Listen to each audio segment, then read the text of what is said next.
Usa ka pagtuo, usa ka tingog, usa ka katawhan.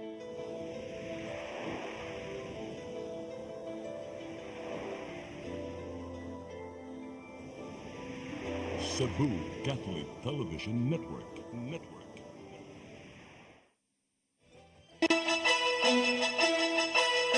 Uluhan sa mga balita sa Sayri 47. National campaign period sa mga mukandidato sa mayong eleksyon gisugdan karong adlaw.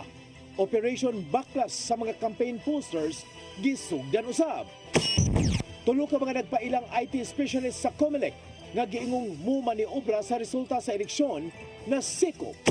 Hugot nga seguridad ipatuman sa kapulisan atol sa Valentine's Day.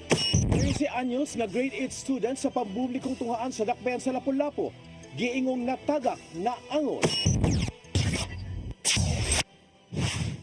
Sugbo, Kabisayan ug Mindanao, Pilipinas ug katawhan kutos maabot sa tong Sibya sa tibuok kalibutan mayong hapon. Live kita karon sa CCTN Channel 47 ug kini ang tulumanon sa nagunang kasayuran nga angay natong masayran. Sa nga ni Attorney Danica Caballes, ako si Dennis Tabar ug kini ang Sayri 47.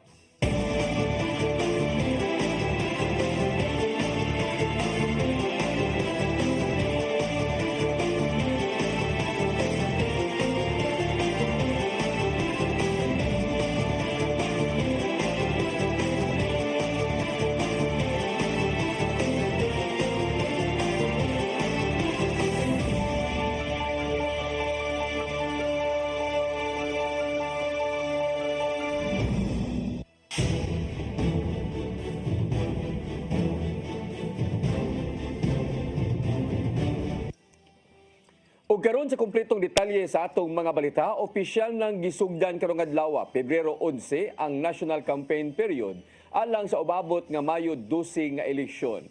Samtang gisugdan na usab karong adlaw sa pagpanguha kung papanguna sa COMELEC ang Operation Backlash sa mga campaign posters nga wa gipamutang sa mga common poster areas. Ang kasayuran ihatod ni Mary Rose Sagarino.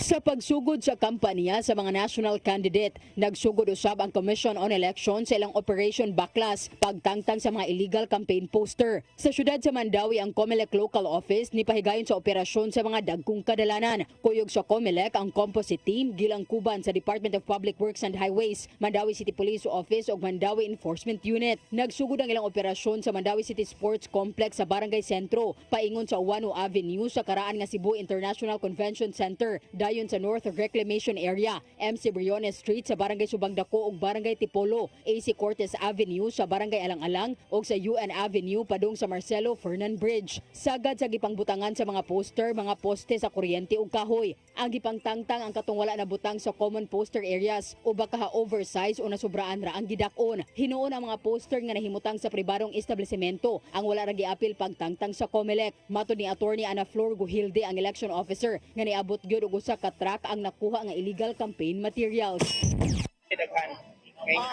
Naidaghan mo na nga karon ang suyuron will be ang mga highways kay so far sa highway pa lang daghan na kay makita nga mga posters no nga gipang butang sa mga poste. Mubalik sila og pahigayon sa Operation Backlash sa Marso 28 atol sa pagsugod sa lokal nga kampanya. Samtang sa dakbayan sa Lapu-Lapu, ubay-ubay usab nga campaign poster sa mga national candidates ang gilangkat dinha sa may Airport Road sa Barangay Ibo, Pusok ug Barangay Agos sa Lapu-Lapu nga wala malakip sa common poster area. Kiniapil na sa campaign posters nga gipamutang sa ML Quezon Highway padung sa Barangay Basak, Marigundon ug Babag. Matud ni Attorney Anjaneth Lamban, ang COMELEC officer sa Lapu-Lapu, nga halos nakuha na nila ang mga illegal campaign posters sa mga lugar nga sagad agian sa mga tao. Kuha na nato ang kanang dito din nila gitipunok ang mga campaign materials. Oo. Tuyok na hinon nato pero napad jud nabilin dili jud ko ngayon nga 100% nakuha jud sila.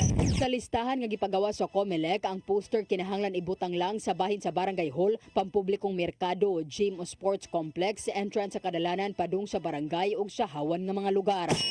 Mary Rose Sagarino, CCTN News.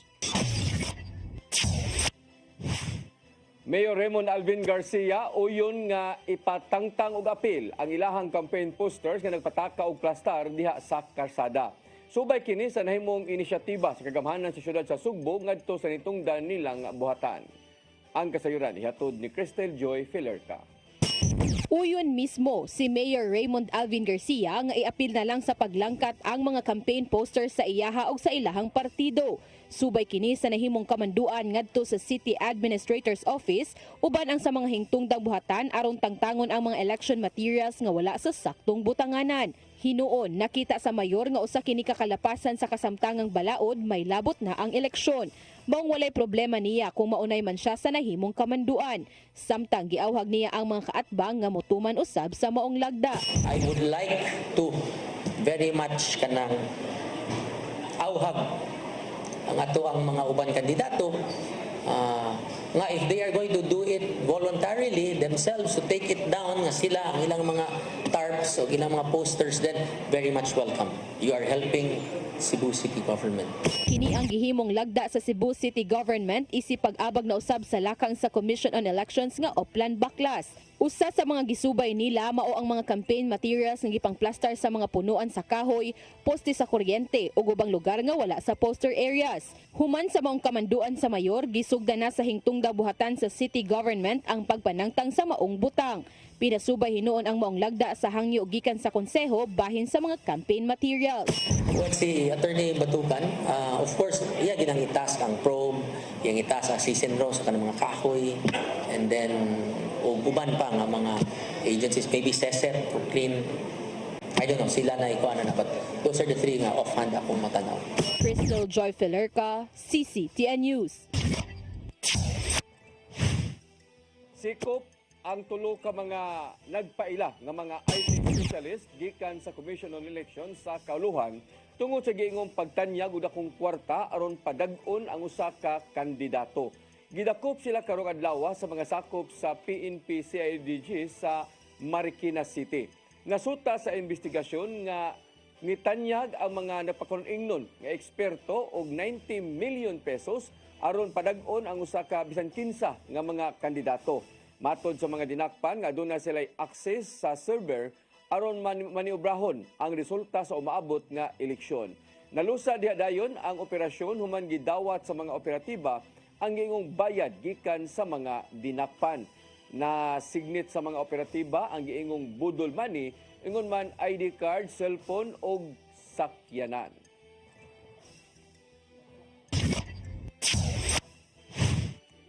Grupo nga linte nanawagan sa publiko nga sukit-sukiton pirmi ang mga kandidato karong nagsugod na ang kampanya sa national positions. Taliwa kini sa mga nanggawas nga pre-election survey ning panahuna. Ang kasayuran ihatod ni Gian Navarro. Karong nagsugod na ang kampanya sa mga kandidato sa nasundong posisyon na nawagan ng Legal Network for Truthful Elections kunlente sa katawhan nga sukit-sukiton ang tanang mga nanagan karong eleksyon 2025. Sumapa ni Lente Executive Director Attorney Ona Caritos nga kinalang sutaon sa katawhan ang mga kandidatong nag-una ilabi na sa mga gipanggawas nga survey results. Alang niya, adunay uban nga kuwang sa siyentipikong paagi og nabantayang paborable ra kaayo sa ubang mga nidagan. So bayon usab sa matag botante kung unsa mga paagi kon methodology sa pagpahigayon o mga pre-election survey og susihon kung nasunod ba sa mga rekisitos ubos sa electoral laws, ubos sa Fair Elections Act kon Republic Act 9006 ngandan mismo sa survey firm kung aduna ba'y kandidatong nagpabayad niini, mga pamaagi sa pagkuha og datos, ingon man mga pangutanang gigamit. Kung magpahigayon man og pre-election survey, kinanan may tabo kini labing minus 15 kaadlaw sa dili pa ang eleksyon alang sa national candidates. Samtang 7 kaadlaw usab sa dili pa eleksyon ipagawas ang resulta sa survey alang sa mga lokal nga kandidato. Mao may pahinumdom ang lente nga mas mayong subayon ang mga nahimo sa matag kandidato inay nga magsalig sa mga nanggawas karon sa survey. Gian Navarro, CCTN News. Kapulisan sa Central Visayas Commission on Election ug ubang ahensya sa gobyerno mihimo og Solidarity Pact signing alang sa umaabot nga eleksyon sa nasud. Police Regional Office 7 mipasalig nga ilang ihatag ang tanan alang sa luwas, tukma ug patas nga piniliay. Ang kasayuran ni hatod ni Arnold Bustamante. Sa pagsugod na sa kampanya sa nasudong kandidato sama sa senador ug party list, ang kapulisan sa Central Visayas ug ubang ahensya sa gobyerno sa pagpangulo sa Commission on Election milusad og dungan nga Solidarity Pact signing alang sa 2025 national ug local election ug Bangsamoro Autonomous Region in Muslim Mindanao parliamentary election sa Mayo ning tuiga. Lagab sa milagda ug kasabutan mao ang Department of Interior and Local Government, Philippine Coast Guard, Department of Education, Department of Health, Bureau of Fire Protection, BGMP, DICT, DPWH ug uban pa. Gipasalig sa kapulisan sa Central Visayas ug ubang ahensya sa gobyerno ang ilang suporta ngadto sa COMELEC aron makamot ang kahusay kalinaw sa piniliay nga walay hulga sa mga botante ug gabasnon sila nga makapili silang gusto nga botaran sa nagsingabot nga eleksyon. Lagip silang gipasalig nga ilang ipagamit ang ilang mga personnel lagit na ang resources sa ilang tagsa-tagsa ka mga ahensya. Masiguro lang nga walay mahitabo sa maong dakong kalihukan. So I'm here as Regional Director of Police Regional Office 7. And I am here to fully commit all the resources of Police Regional Office 7 to support the conduct of a safe, accurate, and fair elections 2025. Your Philippine Army in this side of the region supports the national and local midterm elections 2025 and subsequently commits our manpower and resources to perform law enforcement support operations in support to the Philippine National Police and other law enforcement agencies. As a guardians of our nation's maritime domain, your Philippine Coast Guard is committed to help secure the 2025 elections. Let us continue to work and stand together in solidarity for a peaceful, honest, and credible election. Si Atty. Francisco Pobe, ang COMELEC 7 Regional Director, may pasabot nga ang gihimong Solidarity Pact signing nagpamatuod silang panaghiusa alang sa barang puson nga piniliay nga walay kasamok. Pasalig nila nga kinahanglan nga ang tanang botante luwas nga makapili sa ilang gusto nga kandidato alang sa malinawon, tukma ug patas nga eleksyon. With the launching of the Solidarity Pact signing, advocacy, and endeavor for this electoral exercise, primarily aimed for a successful election, we look at it as a signal that everybody should be heard and manifest everyone's social and moral obligation in actively participating in the activity as a shared responsibility of making this aspiration come true. Samtang dunay 33 ka mga lugar sa tibok Central Visayas nga giila sa Piero 7 ug sa COMELEC nga areas of concern subay sa mga insidente sa milabay nga eleksyon. Apan may pasabot si Maranan nga mahimong makuhaan o madugangan sa mosunod nga mga adlaw, ilabi na kung nga magkaduol na ang adlaw sa piniliay. Base sa listahan sa PNP ug sa COMELEC, dunay usa ang giila nga red category nga nagpasabot nga dunay presensya sa armadong grupo sama sa New People's Army ug private armed groups. Apan wala nang bubutyag si Maranan kun asa. From yellow to red, there are 33 as of now. But again, these categories or these numbers will continue to vary. Pwedeng madagdagan, pwedeng mabawasan, depending upon the prevailing security environment on that particular areas. Ipasalig usab ni Maranan nga ang ihaga mga sakop nga mga pulis diri mo daping ni bisan kinsa nga kandidato sa umaabot nga eleksyon. Iya kini nga gipahimangnuan nga kung dunay personel nga mapamatud-an nga nagpagamit sa politiko, dili siya maluoy niini ug iyang gitinguha nga matangtang kini sa serbisyo. I would like to assure the people of Region 7 that under my leadership, PNP and Region 7 will be political and unbiased. And whenever na merong policeman, even a single policeman, na maging bias and there are sufficient evidence to prosecute him, we will be merciless. We will prosecute him to the fullest extent of the law and we will ensure that he will be dismissed from his office. Gipahibaw ang COMELEC nga andam na sila sa eleksyon gani mag-ulang natapos ang pagsusi sa mga dapit nga kaniadto, nagproblema sila sa pag-transmit sa mga boto. Matod ni Director Pobe nga doon na sila kahimanan nga bisan walay signal sa telcos, makapadala gihapon sila og resulta sa eleksyon ngadto silang server sa lungsod o syudad gamit ang GPS signal. I would like to inform you that these 2025 elections, gumagapit na tayo ng pinaka-high-tech na signal, not just from the usual provider na to. We use now the Starlink, which we use the GPS, the higher level, para mabilis yung signal nila. Sugod usab ang Comelec uban sa kapulisan, sundalo ug mga ahensya sa gobyerno sa ilang uplan baklas na ito mga campaign materials nga gipamutang sa designated area. Arnold Bustamante, CCTV. Duha ka mga party list adunay managlahing baruganan bahin sa pagpatudlo sa comprehensive sexuality education sa eskwelahan. May nungdanon hinoon alang kanila ang kalambigitan sa mga ginikanan aron dili mamabdos og sayo ang ilang mga anak. Ang kasayuran ni hatod ni Gian Navarro. May padayag sa managlayang baruganan ang pipila sa mga party list groups bahin sa issue sa comprehensive sexuality education. Dili uyon ang habig sa buhay party list bahin sa usa sa mga provision sa Adolescent Pregnancy Prevention Bill nga mao ang pagtudlo sa CSE sa eskwelahan. Sumapa silang second nominee nga si Dr. Rene Joseph Bulieser nga kinupya lang sa mga international organization ang unod sa maong balaod no na bahin sa pagpatudlo sa sexuality education ngadto sa mga bata.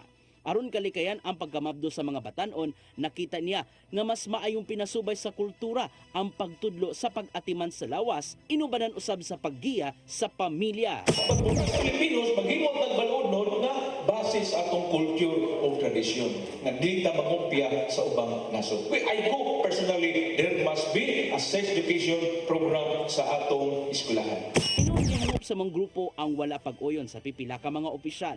Apil na si Presidente Bongbong Marcos Jr. diin, buot niyang i-veto ang balaod nun. Samtang gikabalakan sa usa sa mga nagduso sa Adolescent Pregnancy Prevention Bill nga mao ang Gabriela Party List nga delikado alang sa mga babay kung dili man kini ipatuman. Ato sa pagbisita sa Sugbo, nagkanayon ng first nominee nilang si Sara Elago nga mas mayong subayon usab ang ubang profession sa balaod nun. Gihimug-atan niya nga age appropriate ug pinasubay sa kultura ang comprehensive sexuality education.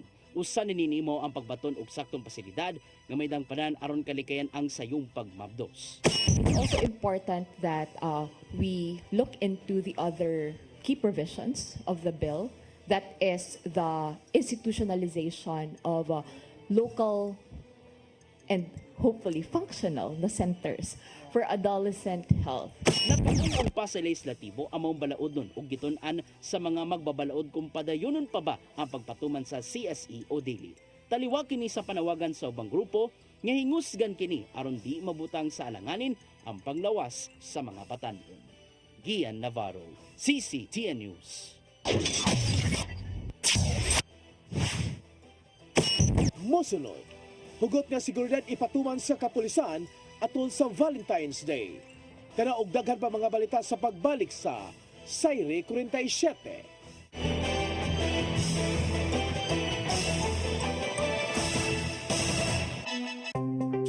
Discover the beauty of the Philippines.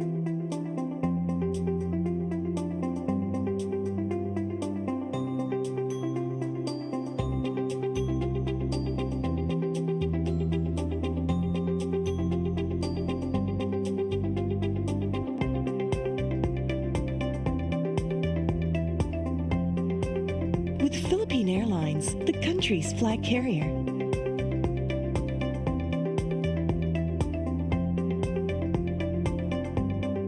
The airline that lets you feel the warmth of the nation.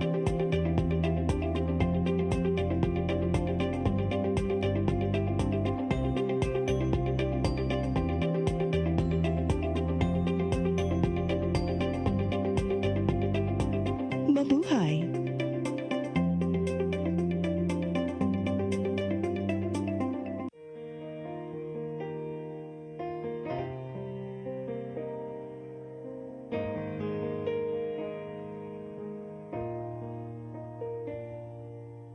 Heal me, O Lord, and I will be healed.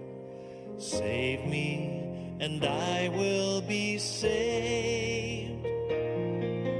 Heal me, O Lord, and I will be healed. For you are the one I praise. You are the one I praise. Sing it with me.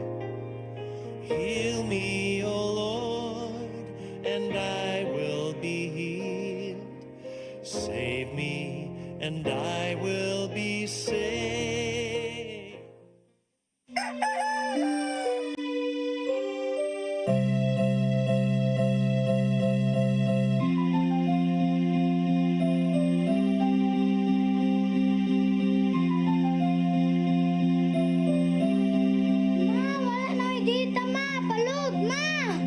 Sorry ma'am, na-late ko.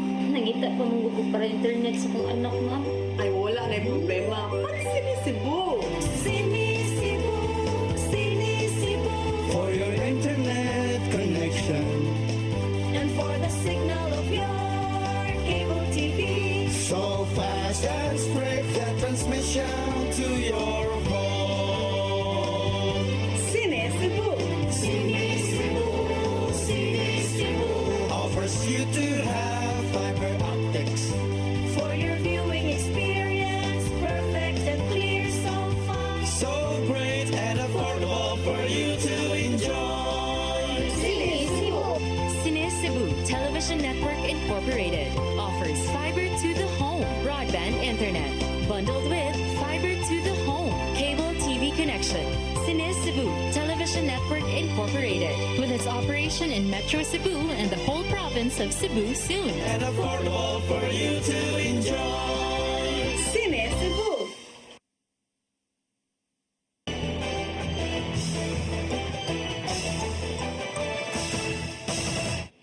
Balik sa atong balita, kapulisan sa Dakbayan o lalawigan sa Sugbo nangandam na sa paghatag og seguridad atol sa Valentine's Day.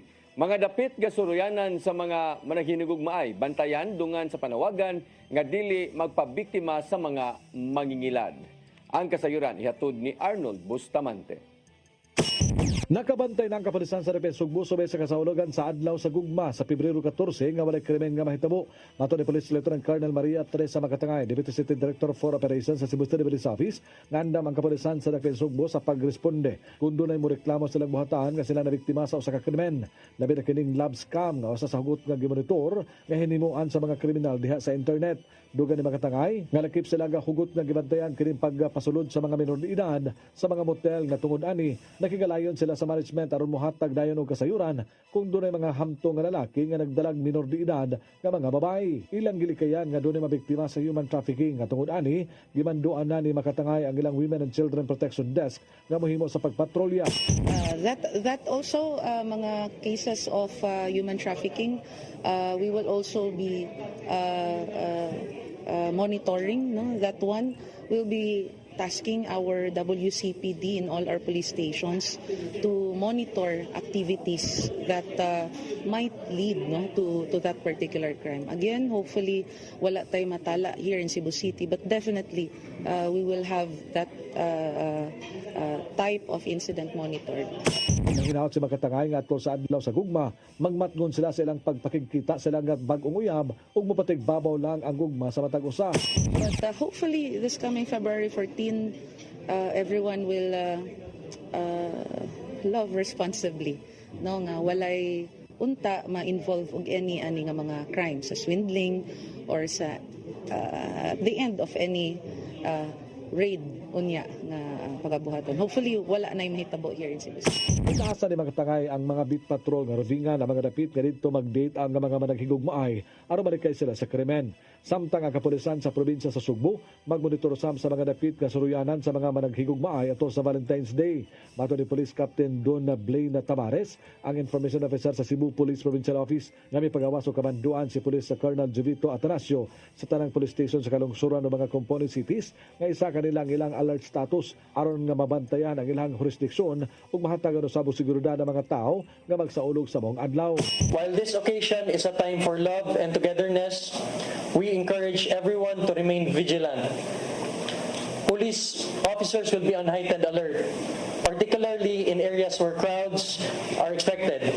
Security personnel will be strategically deployed to maintain order and respond swiftly to any security concerns. Ipanangnosab sila sa publiko nga magmatngon og likayan nga mabiktima sa ilan sa gugma ug susihon kun ang ilahang nahimamat sa online o sa katinuod nga ulitaw o dalaga nga walay kabilinggan sa kinabuhi.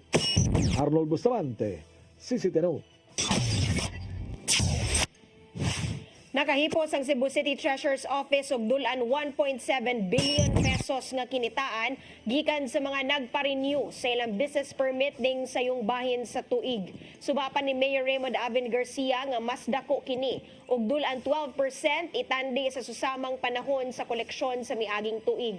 Nasayran nga anaa sa 1.5 billion pesos ang kinitaan sa Treasurer's Office gikan sa mga nagproseso og business permit niadtong sayong bahin sa tuig 2024.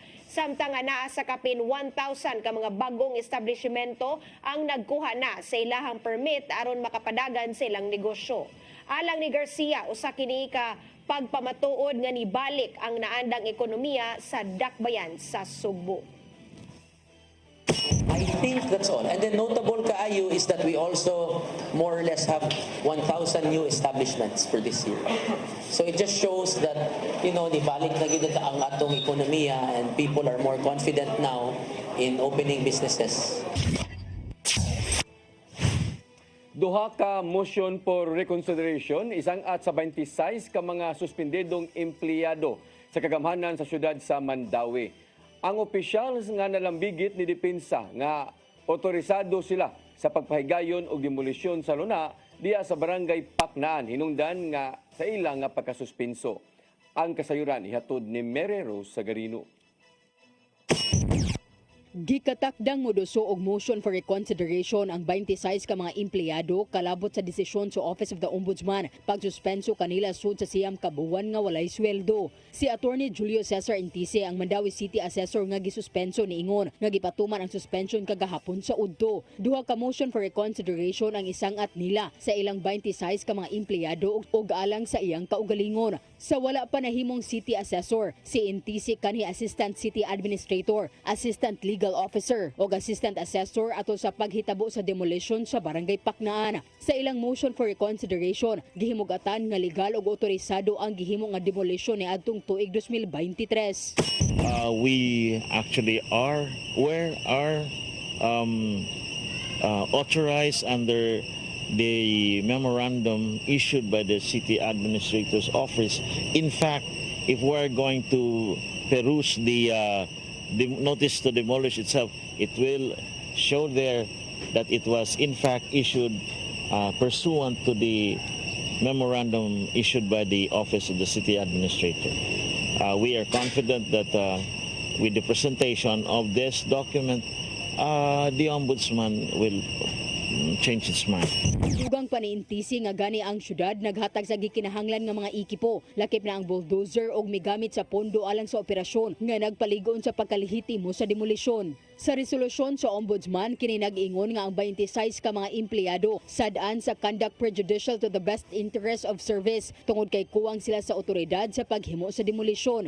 Ang desisyon subay sa reklamo nga gisangat ni Maria Presela ug Maritoni Melendres nga nag-angkon nga ang mga opisyal ni guba sa ilang instruktura nga walay mando sa korte. Ang luna sa Barangay Paknaan parehong giangkon ni Melendres ug sa syudad. Si NTC niingon nga ang demolition gipatuman pinaagi sa memorandum gikan sa City Administrator's Office nga gikutlo sa Opinion 16 Series of 2006 sa Department of Interior and Local Government nga nagtugot sa mga mayor pagpatuman sa demolition nga walay mando sa korte. Gihimugatan usab niini nga ang luna gipanag-iya sa Mandawi subay sa Republic Act 5519 o ang Charter of Mandawi City.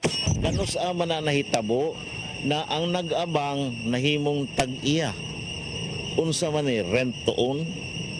Ang lula ni Miss Melendres, si Pastora Sinerpida, nag-abang sa syudad sa Mandawi sugod pa adtong 1977. Naa sila'y for-sure lease agreement good for 25 years.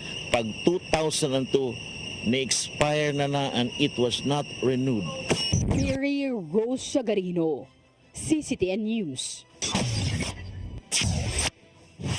Technical Working Group umulon sa Kapitolyo aron masubay ang dagan sa pagpatiwas sa Metro Cebu Expressway.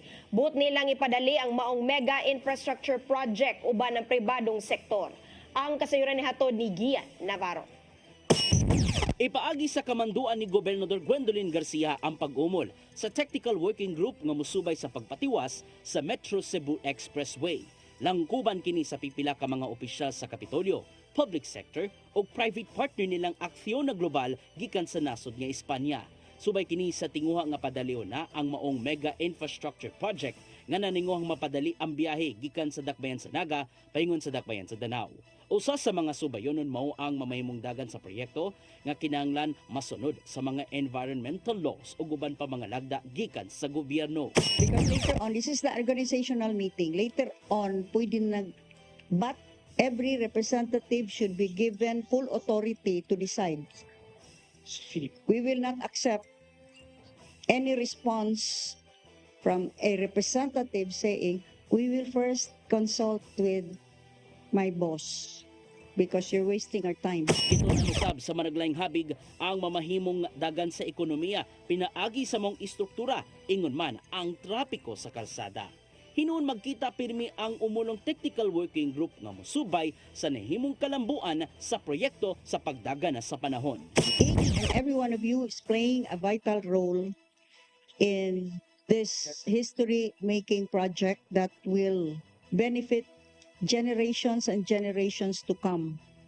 And though we may be long gone, we will go with the comforting thought that we have all done our part in making the Cebuano lives better.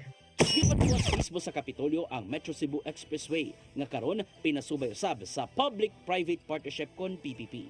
Kini aron mahuman sa gitakdang panahon among agianan human naabtan og pipila ka tuig sa pagdilatar tungod sa mga nito mga issue sa diyang giduma pakini kaniadto sa DPWH. Gian Navarro, CCTN News. Sa laing balita, gisusi sa kabumbiruhan ang dakong sunog nga niulbo sa Dunya Esperanza Village sa Barangay Tisa, syudad sa Sugbo, din usa ang patay. Nakaplagan sa mga kabumbiruhan nga napaig ang lawas sa 75 anyos nga si Francisco Labra sa ikaduhang andana sa maong panimay. Matod sa pamilya niini nga tuyong mibisita sa Sugbo si Labra aron lang unta magpatambal sa gihambin nga balatian. Nasuta sa Cebu City BFP nga wa pa makagawas ang mao nga idaran sa kwarto human miulbo ang kayo kaganinang alas 6:53 sa buntag. Gisaka kini sa kabumbiruhan ngadto sa first alarm hangtod nga napaong kini sa oras sa alas 7:33 sa buntag. Mokabat ngadto sa 450,000 pesos ang gibilin nga danyos.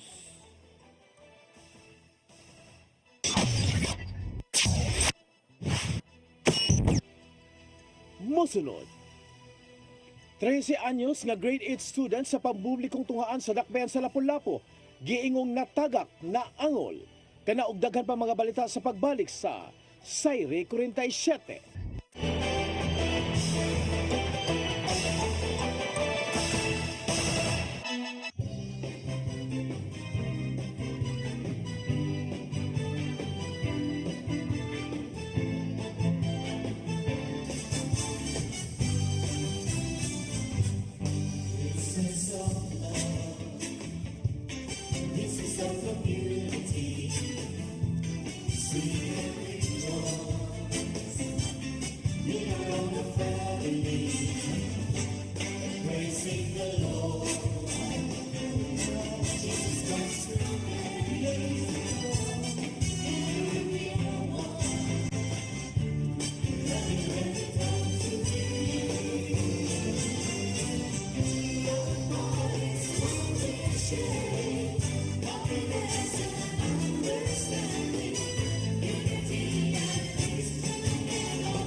hinay-hinay.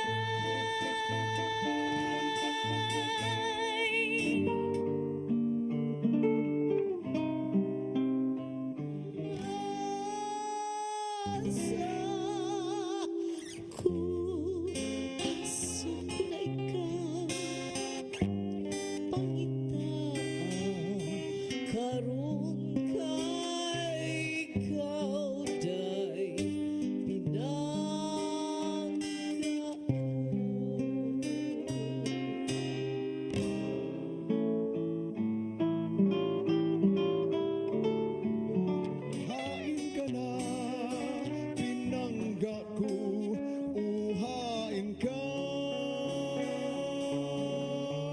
Awiton ko, patiun ko.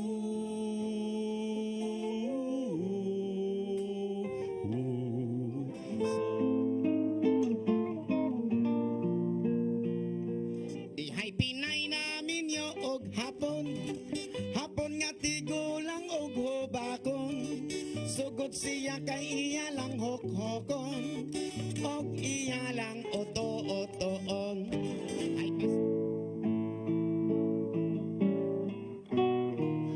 Sayawin day, surain day, surain day, surain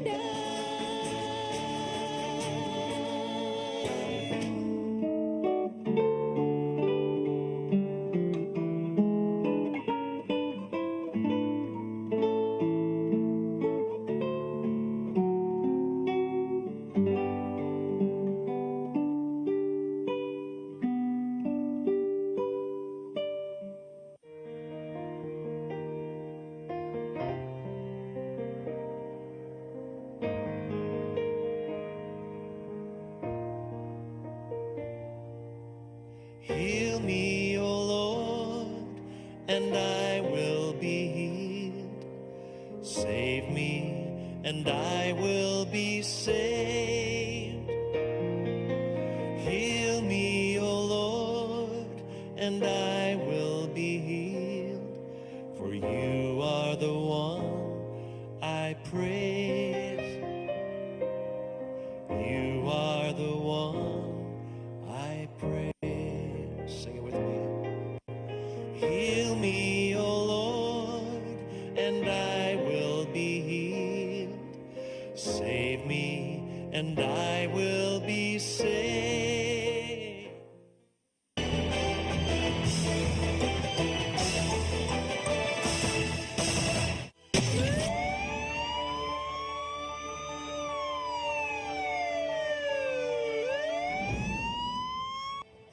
Balik sa atong balita, 13 anyos nga grade 8 student sa Bangkal National High School naangol human gituoang natagak gikan sa upat ka andana nga tunghaan.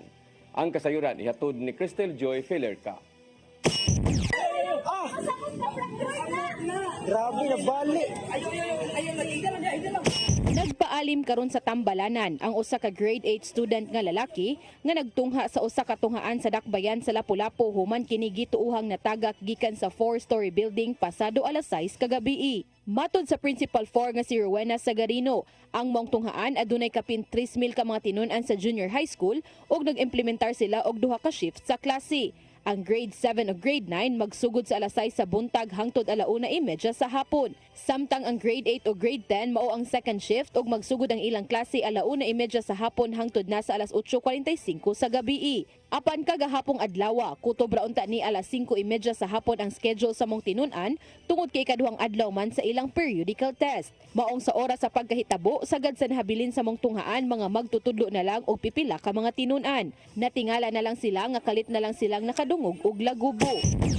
So, pagkadungog nila or niya, iyang gitanaw kung unsa ang naglagubo. So, pagtanaw niya, bata nga, naa sa ubos. Daling girespondihan ang mong tinun-an ug gidala sa Lapu-Lapu City Hospital apan gi-refer kini sa Vicente Soto Memorial Medical Center.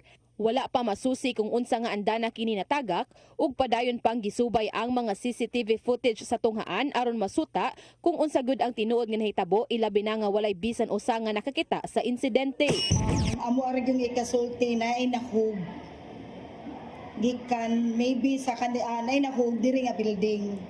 Nya wala siya nakakita if nahog nilayat kay the teacher nga naa sa palibot nga naarang sa ground is nakadungog ra og naay lagubo. Unsa pa usab nga susihon sa principal kung nganong naabot sa mong building ang mong tinun-an tungod kay kung asa kini gituuhang natagak wala didto nahimutang ang iyang classroom. Nibutyag usab si Sagarino nga kini mo'y unang higayon nga nahitabo ang mong insidente sa ilang tunghaan. Karong hapon, gilauman sa principal nga mobisita ang mga registered guidance counselor sa DepEd Lapu-Lapu Division aron nga ilang maplanuhan ang intervention nga ilang buhaton. Crystal Joy Filerca, CCTN News. Gikasuhan sa National Bureau of Investigation 7 ang duha ka mga police officials sa Dakbayan sa Toledo tungod sa giingong pagpangulata sa usa ka makililimos og namatay. Giduso na sa ombudsman ang kasong murder o administratiba batok sa duha ka mga sakop sa Toledo City Police Station nga nagpatrolyar ni adtong Agosto 26, 2024 sa gabii. Nasuta sa investigasyon sa NBI 7 nga adunay mga nakasaksig sa giingong pagkulata sa mga pulis ngadto kang Eliseo Rosento sulod mismo silang patrol car ni anang panahona. Sumapa silang director nga si Attorney Renan Agustos Oliva nga naabdan sa security guard nga wala nay kinabuhi ang maong nakililimos human natagak sa likod sa sakyanan. Gidala sa tambalanan ang maong biktima apan nakabsan kini sa kinabuhi kadugayan. Gipaubos na hinoon sa Witness Protection Program sa Department of Justice ang nireklamo bahin sa gidangatan sa makililimos. Natawag ang mga above-mentioned policemen o responde, naabot ang SWAT, naabot ang rescue sa Toledo. Ang rescue sa Toledo mo'y nagdala dito sa Toledo City District Hospital sa biktima. Ang sulti nila SWAT, natagak kuno ang victim na igo kunong o sa pavement. Nadunggan man na sa atong witnesses, kana nga mga testimonies is what the witness testified under oath. Nadakpan sa mga pulis ang duha ka mga lalaki nga taga Zamboanga nga nanglabni og kwintas sa 76 anyos nga lolo sa barangay Talamban ning Dakbayan sa Sugbo kaganinang buntag. Giila ang mga dinakpan nga silang Jackson Anggot, Corpus o James Cristopa Carpio, pulos taga Santa Cruz, Barangay Labangon. Samtang ang ilang gibiktima mo ang taga Purok 1, Barangay San Jose ning Dakbayan sa Sugbo. Nakuha gikan sa lolo ang kwintas nga gold nga nagkatidad og 120,000 ka pesos. Gingong sakay ang duha ka mga dinakpan sa usa ka motor og ilang gisakdapan ang biktima og gilabdi ang kwintas niini. Apan dali kining natabangan sa mga nagtambay o nagstandby og nasikop ang mga responsable. Nagatubag ang duha og daghang kaso ka mga dinakpan human nga sunod-sunod ang ilang nabiktima og mireklamo usab ngadto sa Talamban Police Station.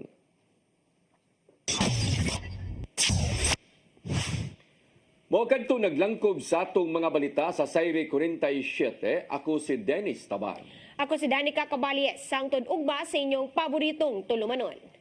Sayre 47.